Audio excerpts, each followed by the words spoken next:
Voyage en musique. Dominique Tournier, contrebassiste en retraite. Geoffroy Scrive. Dominique Tournier, nous allons présenter aujourd'hui donc un métier, votre métier. Vous êtes contrebassiste, vous avez enseigné donc cet instrument pendant plusieurs années à Rennes, avant de devenir instrumentiste au sein d'orchestres, notamment au Philharmonique de Radio France pendant plusieurs décennies. On pourra revenir sur les dates pendant lesquelles vous avez joué au sein de cet ensemble. Première question évidemment toute simple qu'on pose à quiconque commence un jour un instrument de musique. Pourquoi avoir choisi au départ, peut-être dans votre enfance, la contrebasse ? Alors, je pourrais répondre que c'est elle qui m'a choisi, en fait. Mais j'ai commencé le violoncelle quand j'étais très jeune. J'étais même assez loin. Au violoncelle, j'étais dans les cours supérieurs au conservatoire. Et puis, je pense que j'aurais été un bon amateur, mais que j'avais la gêne physique, les bras trop longs et tout ça, j'étais un peu une araignée au violoncelle. Et j'ai essayé la contrebasse pour voir, je me suis dit, c'est ça, l'instrument, il me va comme un gant. Donc j'ai fait les deux parallèlement, et après la contrebasse, je me suis lancé professionnellement. Combien de temps avez-vous enseigné la contrebasse à Rennes ? Alors, j'ai enseigné une quinzaine d'années. Pas tout à fait, mais une quinzaine d'années. Entre-temps, j'ai fait mes études au Conservatoire de Versailles puis au Conservatoire de Paris. J'ai fait 2 ans d'armée à la musique principale des troupes de marine. Je jouais la contrebasse, mais aussi du sous-bassophone, n'est-ce pas ? C'est tout à fait différent. Voilà. Et puis, j'ai passé le concours à l'époque qui était... On vous demandait de savoir jouer, de savoir enseigner, ce qui était suffisant. Maintenant, on vous demande de choses beaucoup plus compliquées et surtout inutiles. Ah. Bon. Par exemple, qu'est-ce qui vous semble inutile aujourd'hui ? C'est-à-dire qu'on vous demande de faire des mémoires sur n'importe quoi, sur n'importe quel... Enfin, on vous demande de baratiner, quoi, d'écrire. Je vais pas m'étendre là-dessus. Je suis arrivé au Conservatoire de Rennes en janvier 72. J'avais pas encore 23 ans. Bon. D'accord. Alors, j'ai enseigné, j'ai toujours eu le goût de l'enseignement et j'ai toujours continué d'enseigner et j'enseigne toujours. Je dirai plus tard dans quelles circonstances. Alors, au Conservatoire de Rennes, j'avais aussi une fonction obligée, c'est-à-dire musicien au théâtre, c'est-à-dire à faire dans toute la saison, tous les week-ends, étaient pris pour jouer de l'opéra, de l'opérette et éventuellement des concerts symphoniques. C'est-à-dire que j'avais une classe, j'ai commencé avec une quinzaine d'élèves, j'ai fini avec une quarantaine d'élèves. C'est-à-dire que j'avais un emploi du temps très très chargé. Voilà, mais c'était une belle vie. J'ai rencontré ma femme là-bas, elle était danseuse au théâtre. Et c'était une belle vie jusqu'au jour où quand même la politique et un petit peu l'université s'est mêlée de moraliser tout ça, c'est-à-dire que on nous disait, vous cumulez, vous êtes des cumulards. C'est les politiques qui disaient ça, je le dis sans rire. Vous êtes des cumulards, donc vous devez choisir entre enseigner et jouer. Alors, ce que ces gens-là, dans leur grande intelligence, n'ont quand même pas compris, c'est que quand on enseigne sur un instrument de musique, on enseigne un savoir-faire. Et si on ne fait plus, on n'enseigne rien du tout. Voilà. Et pire, on peut même perdre son savoir-faire à force de plus en plus. Bien sûr, non seulement on peut perdre son savoir-faire, mais j'ai vu plus tard le niveau du Conservatoire de Rennes s'étioler parce que les gens ne jouaient plus et puis qu'ils étaient aigris, ils s'en foutaient, quoi. Bon, moi j'ai eu la chance un petit peu, une opportunité. Je me souviens avec l'adjoint à la culture avoir une prise de bec et il me disait, de toute façon, il me tutoyait bien sûr, t'es pas qualifié pour jouer dans un orchestre. 15 jours après, je passais le concours du Philharmonique. C'était un concours quand même pas très facile. Il y avait 69 candidats et il y avait une place. Bon, je pense que j'étais bien luné. Je pense que j'ai énormément travaillé mon programme. Bref, j'ai été pris. Et il m'a pas fallu attendre longtemps pour qu'on me propose un poste d'enseignant. Comme quoi. Hein. Voilà. Et là, j'ai fait 25 ans au Philharmonique. C'était 25 ans de bonheur, on peut dire. Entre quelle année et quelle année, là ? Alors, je dirais entre 1986 et j'ai pris ma retraite en 2010. Vous souvenez-vous avec quel chef vous avez commencé au Philharmonique de Radio France ? Alors, le chef, évidemment, c'était le chef permanent qui était Janowski, Marek Janowski, qui est un chef, malgré son nom polonais, c'était un chef allemand, je rajouterais même prussien. Alors, dans sa direction ou dans sa façon d'être ? Dans sa façon d'être. Alors, c'est-à-dire ? C'est-à-dire que l'orchestre philharmonique, c'était un orchestre extrêmement joyeux où la discipline n'était quand même pas la priorité des musiciens. Et alors, Marek Janowski, c'est le contraire.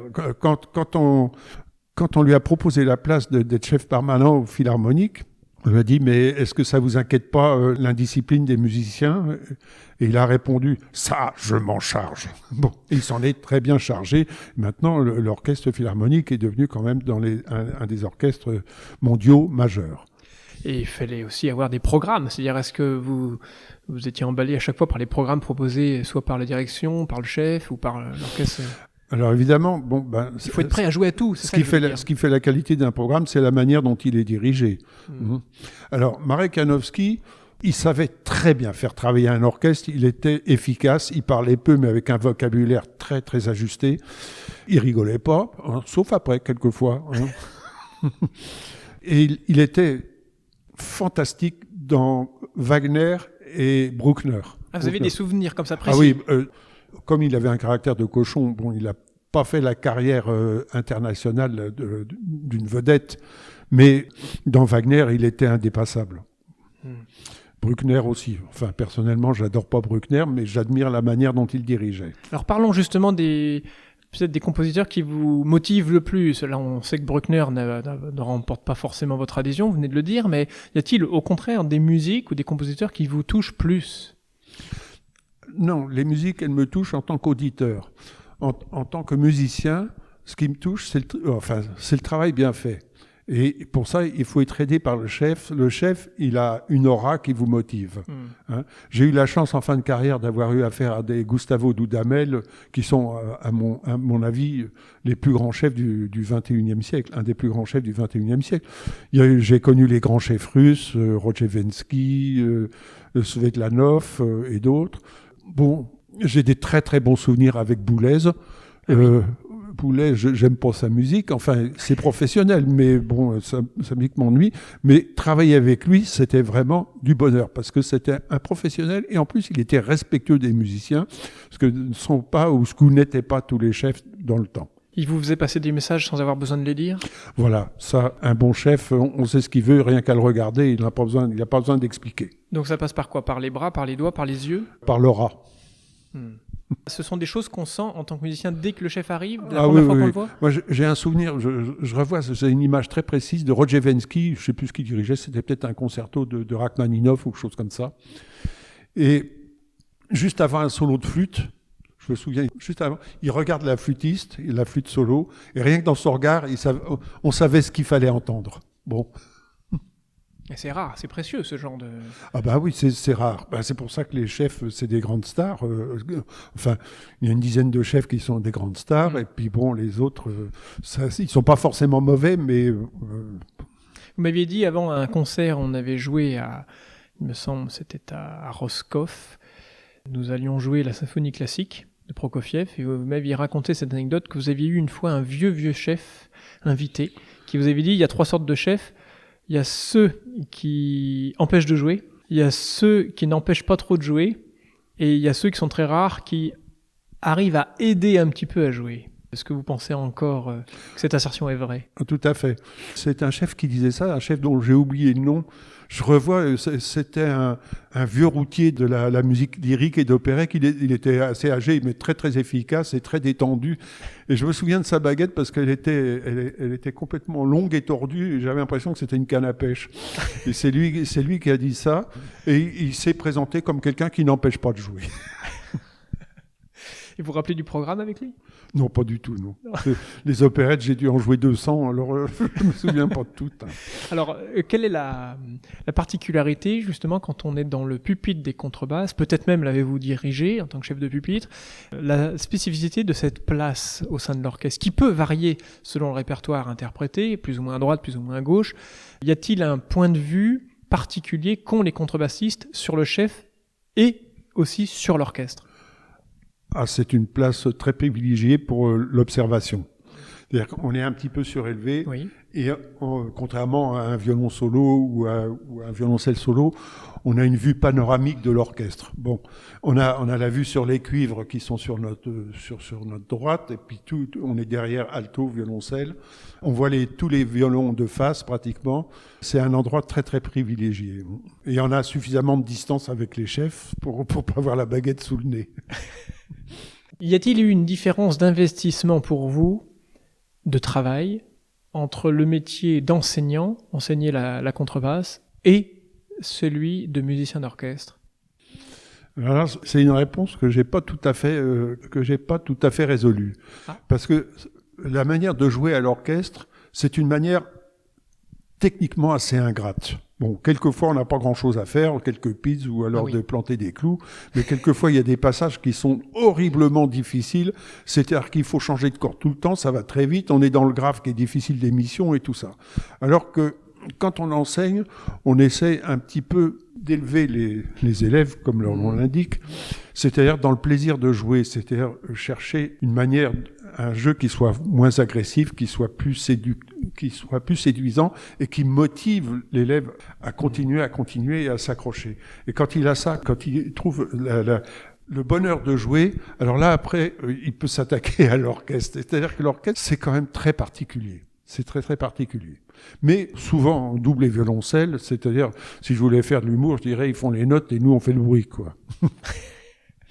Vous souvenez-vous de moments de tension, justement, peut-être en orchestre, où la contrebasse est attendue? Par exemple, peut-être avez-vous été confronté au fameux solo de Frère Jacques dans la symphonie Titan de Malheur? Frère Jacques, avec un contrebassiste qui le joue, j'ai pas été concerné. Hein. Par contre, il y a un soli qui est quand même très très dangereux. Oui. C'est dans l'opéra Othello de Verdi, au moment où sa femme fait sa prière, Solce, Solce, puis lui, il rentre dans le silence, personne ne chante, et il y a un grand solide contrebasse très lent, qui est très pas menaçant, mais qui est très inquiétant musicalement. Et ça, s'il y en a un qui déraille un peu, ça fout en l'air tout. C'est-à-dire, il faut jouer parfaitement juste tous. Si on est 6 contrebasses, il faut 6 contrebasses qui jouent juste. C'est pour ça que pendant des années, très longtemps, c'était qu'un seul contrebassiste qui jouait ce passage-là. Y a-t-il des occasions, même au Philharmonique de Radio France, de faire du travail de pupitre entre vous, où vraiment chacun travaille de son côté et le niveau des musiciens est tel que... Non. Le travail de pupitre, non. C'est-à-dire que les directives sont données par le contrebasse solo qui dit qui lui règle les coups d'archet à l'avance et puis qui donne ses directives pendant les répétitions. Voilà, c'est son boulot. Par contre, ce qui existe, c'est ce qu'on appelle les partiels, c'est-à-dire l'ensemble des cordes ou l'ensemble de l'harmonie ou l'ensemble des cuivres, voilà. C'est-à-dire mais des partiels de contrebasse, j'en ai pas souvenir. On en a peut-être fait quelques fois, mais c'est rarissime. Et quelle a été l'entente, justement, quelle image avez-vous gardé de l'entente entre le pupitre et contrebasse et les autres cordes, justement, lors de ces partiels? Est-ce que parfois il peut y avoir j'imagine des dialogues, mais voire des confrontations sur tel aspect de la partition, qu'il faut jouer comme ci ou comme ça? Et évidemment, les caractéristiques techniques d'une contrebasse sont pas du tout celles d'un violon, donc il faut arriver à s'entendre. Bon, alors, d'abord, à l'intérieur du pupitre, le pupitre de Philharmonique, au temps où j'y étais, c'était une fraternité parfaite. C'est-à-dire que même s'il y avait un musicien en difficulté, on le camouflait en quelque sorte. Oui. On s'envoyait pas des vannes. On pouvait dire, est-ce que toi tu fais comme ça? On pouvait discuter sur une manière de jouer, mais c'était fraternité. Alors surtout en tournée, on se quittait pas, quoi. On rigolait beaucoup. Et alors vis-à-vis des autres musiciens, quelquefois il y a des tensions avec les violoncellistes, parce que les violoncellistes, à partir du moment où on double la partie, ils imposent leur coup d'archet. Mais nous, on a des impératifs techniques qui, quelquefois, nous mettent en difficulté et on est quelquefois obligé de négocier avec eux. Alors, il y en a qui négocient pas, il y en a qui négocient. C'est variable. Mais j'ai pas souvenir de bagarres mortelles à ce sujet-là. C'est heureux qu'il n'y ait pas tellement de souvenirs de heurts, étant donné que la musique est censée adoucir les mœurs. Oui, bon.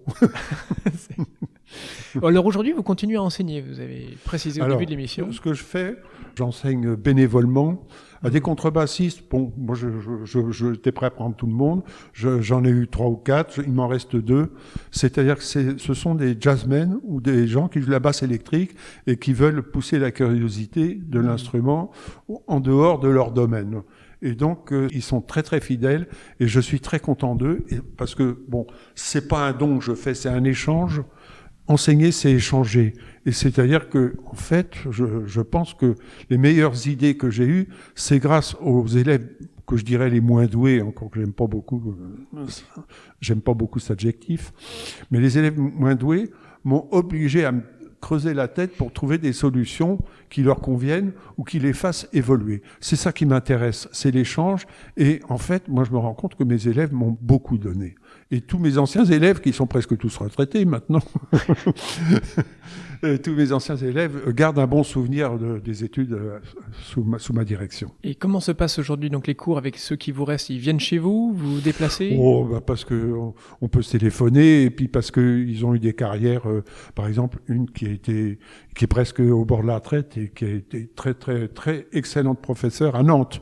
Un autre à Saint-Brieuc, Saint-Malo, voilà, et puis d'autres qui ont été dans les orchestres un peu partout, voilà. Y a-t-il eu je reviens à l'orchestre, y a-t-il eu des échanges entre musiciens d'orchestre? Avez-vous peut-être eu l'occasion de rencontrer, je sais pas, les gens du Philharmonique de Berlin ou d'autres ensembles pour comparer peut-être soit les répertoires, soit les façons de les interpréter? Avec les Allemands, c'était surtout dans les brasseries qu'on se rencontrait. Non, avant, quand j'étais à l'époque, j'étais professeur, j'ai fait un voyage en Russie. J'ai pas mal communiqué avec les contrebassistes russes. C'était intéressant d'ailleurs. Ah oui. C'était fraternel. Et pour quelle raison était-ce intéressant? Parce que c'était leur point de vue. Ils m'ont fait cadeau de méthode, de leur méthode, des études. Enfin voilà. Puis bon, c'était comme ça, mais bon, avec un langage limité, on parlait tous les deux. Enfin, on parlait tous les deux ou tous ensemble avec un mauvais anglais. Puis j'étais le seul contrebassiste. Et puis bon, c'était un voyage musical, mais c'était touristique, c'était pas professionnel. Ah oui, vous n'avez pas pu jouer avec eux? Non. D'accord. Mais... Alors là, par contre, là où il y a eu des échanges intéressants, mais j'y ai pas participé. D'une part parce que j'étais congé, et d'autre part parce que j'étais en retraite. Le premier, c'était avec l'orchestre Simon Bolivar. J'ai regardé le concert Simon Bolivar, c'est-à-dire les musiciens dont venait Dudamel. Dudamel, oui. Et ensemble, il y avait la symphonie fantastique, et c'était fantastique. Vraiment, il y avait vraiment du monde sur la scène. Alors, autre chose qui a été très intéressante et que j'ai vue aussi, mais je crois que je me souviens plus, je crois que je l'ai vu à la télévision, en fait, parce que j'étais en retraite, c'est un concert avec l'orchestre nord-coréen. Ah oui. Alors, on voyait une fraternité formidable entre les musiciens, et j'ai entendu dire que quand l'orchestre nord-coréen, il y a quelques musiciens qui ont été exécutés. C'est pas eux qui exécutaient la musique, c'est eux qui étaient exécutés parce que ça avait pas plu aux hauts dirigeants de ce pays. Voilà. Et qu'est-ce qui vous avait marqué le fait de les voir jouer? C'est la fraternité. Ouais. C'est la fraternité entre musiciens. Fantastique. Ça vous a marqué toute votre carrière? Ah bah oui. Oui. D'ailleurs, c'est pour ça que vous avez continué d'ailleurs à venir ces dernières années à jouer cette symphonie classique. Cet été, en Finistère, la première de Mahler. Que je précise un petit peu. C'est-à-dire que la fraternité, c'est au moment où on joue. Oui. C'est-à-dire que après, on se disperse. Quand une fois que la répétition est finie, on se disperse. On peut avoir des affinités avec certains musiciens et au contraire, avoir des musiciens qu'on peut pas voir en peinture, tout ça. Mais quand on joue ensemble, il y a ce qu'on appelle un égrégore, quoi. C'est-à-dire une force collective. C'est une espèce de miracle, quoi. La musique nous élève, quoi. Elle élève et elle tire, quoi. Elle rassemble. C'est une évidence. Pour moi, la musique, pourquoi dans les conservatoires, il n'y a pas de voyous, il n'y a pas de choses comme ça. La musique, c'est la meilleure éducation qu'on puisse donner, même si on n'en fait pas son métier, même si vous le savez d'ailleurs. Alors revenons au jazz. Est-ce que vous en avez fait beaucoup avec la contrebasse ou vous avez découvert? Non, j'en ai pas fait beaucoup, mais j'en ai énormément écouté et je me suis beaucoup intéressé au jazz, à son histoire, à tous ses personnages. Et bon, j'ai une discothèque qui est même beaucoup plus remplie en jazz qu'en classique. D'accord. Oui, classique, j'en faisais à longueur de journée. Bien sûr, j'ai quand même pas mal de disques, mais le jazz m'a toujours intéressé. Ça m'intéresse un petit peu moins. J'aime beaucoup le boogie. c'est ma danseuse. Et vous continuez un peu à en jouer? Vous avez l'occasion avec un petit groupe peut-être? Non. Non. Non. Et le boogie, j'en jouais. J'ai fait partie même pas des associations, mais des gens qui se rencontraient, qui étaient des foot boogie avec les grands pianistes et tout ça. J'ai vu les derniers grands pianistes américains, les grands pianistes français. Actuellement, suite à un accident de la main, j'ai beaucoup de mal à m'y remettre, quoi. D'ailleurs, j'imagine que, parce que vous êtes des Côtes-d'Armor, il n'y a peut-être pas forcément beaucoup de groupes, ni classiques, ni jazz, dans votre région, peut-être? Il y a des musiciens. D'accord. Il y a des très très bons musiciens. Il y a pas d'orchestre qui soit. Il y a quelques orchestres amateurs, que ce soit Saint-Brieuc, Tréguier, Lannion, peut-être ailleurs. Mais je les connais pas. J'ai jamais été les écouter. J'ai jamais été confronté. Mais des très bons musiciens. Je peux citer le violoncelliste qui est prof, qui habite à Dinan. C'est encore dans les Côtes-d'Armor. C'est Aldo Ripoche, des gens comme ça qui joue vraiment très très bien. Il joue les suites du Bach. C'est une merveille, quoi. Et puis je vois même ceux que je fais travailler, ils bossent dans toute la France. Hein. Bon. Et Dominique Tournier, nous n'avons pas parlé de votre instrument. Quel est-il? D'où vient votre contrebasse? De quelle époque et par quel luthier a-t-elle été fabriquée? Alors, figurez-vous que j'ai eu un arrière-grand-père et son fils et son petit-fils qui ont été luthiers à Paris et qui étaient spécialisés dans la contrebasse. Donc la signature Tournier était une signature de contrebasse. Quand j'ai choisi ma contrebasse, j'étais au grand magasin Tournier, j'avais un choix entre une quarantaine de contrebasses et il m'a dit « tu prends celle-là ». D'accord. Il m'a recommandé celle-là, mais c'était pas une Tournier, c'était une Paul Clodo. Je pense je dirais, dans le dernier tiers du 19e siècle, j'ai pas de date exacte. Et c'est une basse qui est pas très puissante, mais moi qui suis en fait un violoncelliste qui joue derrière une contrebasse, hein, c'est ce que je fais maintenant. Ça me convient tout à fait. Il a un son que j'aime beaucoup. Chaleureux, velouté? Voilà, chaleureux. Il y a des histoires de taille aussi, on imagine? Oui, comme sur un alto. Elle est pas très grande. C'est ce qu'on appelle une 3/4. Mais les grandes n'ont pas beaucoup plus de performance, mais elles sont plus difficiles à jouer parce qu'on ne sait pas où mettre les bras. C'est une 4 cordes? Oui, 4 cordes. Parce qu'il y en a aussi à 5 cordes, on n'a pas abordé abordé ce point de vue-là. Que dans les orchestres. Que dans les orchestres. Oui. Vous en avez déjà joué? Ah je jouais que ça, moi. Ah oui. Parce qu'au Philharmonique, c'était une contrebasse qui vous était prêtée ou l'instrumentiste vient avec la sienne? On jouait presque tous, sauf le soliste, on jouait presque tous sur les 5 cordes. Oui. Parce que avec la géométrie variable et tout ça, c'est-à-dire que les orchestres pouvaient se diviser en plusieurs équipes simultanément. Donc comme il faut presque toujours une 5 cordes, il y avait ce qu'il faut. Et quelle était l'ambiance, vous souvenez-nous de l'ambiance entre les différents orchestres de Radio France? C'était pas forcément très paisible. C'est-à-dire que le National, c'était l'orchestre qui avait le plus de prestige sur le plan international. National, quoi. Voilà. Mais il avait le prestige sur le plan international, c'est-à-dire que c'est un orchestre. Alors l'orchestre philharmonique, c'était le petit frère qu'on cherchait à garder en dessous. Et s'il a survécu, c'est grâce ou à cause de la musique contemporaine. Ah oui. Parce que le National voulait pas en faire. Et la musique contemporaine, donc on était spécialisé là-dedans. On l'est toujours, on en fait de moins en moins. Or, même, je viens peut-être de le dire, sur le plan salarial, on était moins payé que le National. Ah d'accord. Oui.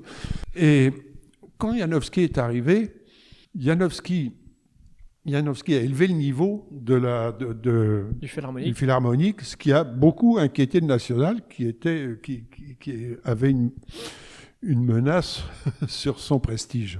Voilà. Mais bon, il a fallu, après, le National a eu des très très grands chefs, mais il en a eu des beaucoup moins bons après, alors que nous, après Janowski, on a hérité de Chung. Ah oui. Et Chung a dit cette chose, avec Janowski, l'orchestre marche. Maintenant, il faut qu'il vole. Et Tchoung nous a ouvert les horizons internationaux. C'est-à-dire Janowski nous avait ouvert en Amérique du Sud, au Japon, mais Tchoung nous a ouvert bien sûr en Amérique du Nord, en Chine, au Japon bien sûr, et en Corée, et à Taïwan. Enfin, puis on a été beaucoup en Russie, en Allemagne et tout ça. Bon, ce qui fait que l'orchestre est devenu international et il est devenu d'un niveau. Moi, bon, je dis ça, je vais faire des ennemis, mais d'un niveau supérieur au national. Parce que le national s'est reposé trop sur ses lauriers, hein, et au lieu d'essayer de réagir à la concurrence. Et aujourd'hui, ils ont renversé la vapeur. Je pense que les relations se sont beaucoup apaisées. Parce que les plus teigneux, les anciens du national, sont partis en retraite ou morts. Hein, et d'après les échos que j'ai, la relation est plutôt apaisée. Vous continuez à avoir quelques échanges avec vos anciens collègues ou les collègues actuels qui jouent ? Alors, oui, parce que j'ai un collègue violoniste avec qui je navigue depuis 16 ans, quand même. Ah oui, parce qu'on n'a pas précisé, mais vous êtes et qui a acheté une maison à Lannemodé. Alors, et vous faites pas mal de bateaux. Ah oui. Ça, on aurait pu le dire, oui. Et alors, vous avez continué à avoir des échanges avec lui ? Ah bah oui, puisqu'il vient. Alors, avec les autres contrebassistes, c'est de plus en plus rare. Hein. Oui. Bon, on apprend qu'un tel est mort, ou c'est tout. Hein, chacun a sa vie, puis une vie de retraité. L'orchestre, c'est une côte qui s'éloigne quand on prend le large. Hein. Oui. Alors, quels sont, parce que nous arrivons malheureusement au terme de cette émission, Dominique Tournier, mais aujourd'hui, quels sont les plans musicaux que vous pouvez avoir ? Est-ce qu'il y a des propositions ou des envies, peut-être pour vous, de jouer ou de rejouer telle ou telle œuvre ? Alors, en ce qui me concerne, moi j'ai remarqué un contrebassiste qui était très connu, très marginal, c'était François Rabat. François Rabat, j'ai remarqué une chose, entre lui et beaucoup d'autres, c'est-à-dire que les contrebassistes, les musiciens contrebassistes sont certainement ceux qui sont le plus passionnés par leur instrument. Et peut-être parce qu'ils veulent prouver que c'est un instrument de musique aussi, et pas seulement de raclement et de bruit. D'accord. Hein. Alors, je vois que la pratique journalière de l'instrument, ou presque journalière, c'est quand même un très bon médicament. C'est-à-dire que ça aide à vieillir. J'ai connu un de mes maîtres, c'était Jacques Cazoran.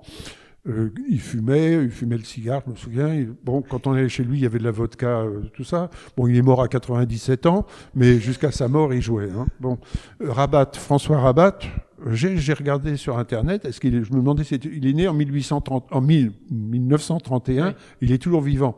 Oui. Si je calcule bien, ça fait 92 ans. Quoi, oui, ça. Oui. Bon.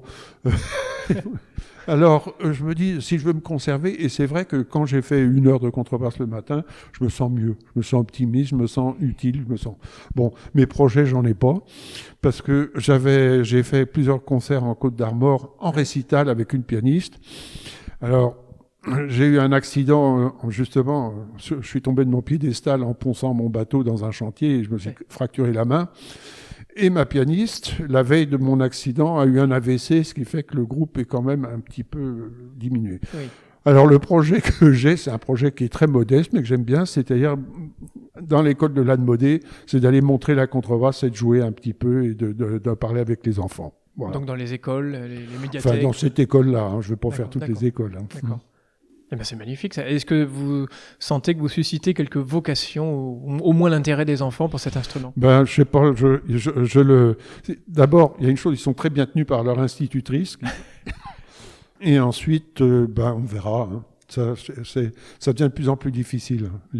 Enfin, bon, je vais pas discourir là-dessus, mais ça devient de plus en plus difficile parce que la musique classique exige quand même à la fois qu'on prenne le temps de l'écouter et qu'on fasse rien d'autre, qu'on se laisse imbiber par la musique. Et c'est une époque qui est pas tellement dans ce... Et puis ça demande une certaine endurance aussi. L'apprentissage demande aussi une endurance. Ah oui, mais ça marche encore. Ça marche, les conservatoires, ça marche, ça. Mais bon, pour le grand public, je sais pas. Eh bien, écoutez... Merci pour nous avoir donné quelques aperçus du métier de contrebassiste, que ce soit celui d'enseignant et celui de musicien d'orchestre au Philharmonique de Radio France. Et à bientôt en musique, Dominique Tournier alors. Espérons-le. C'est moi qui vous remercie.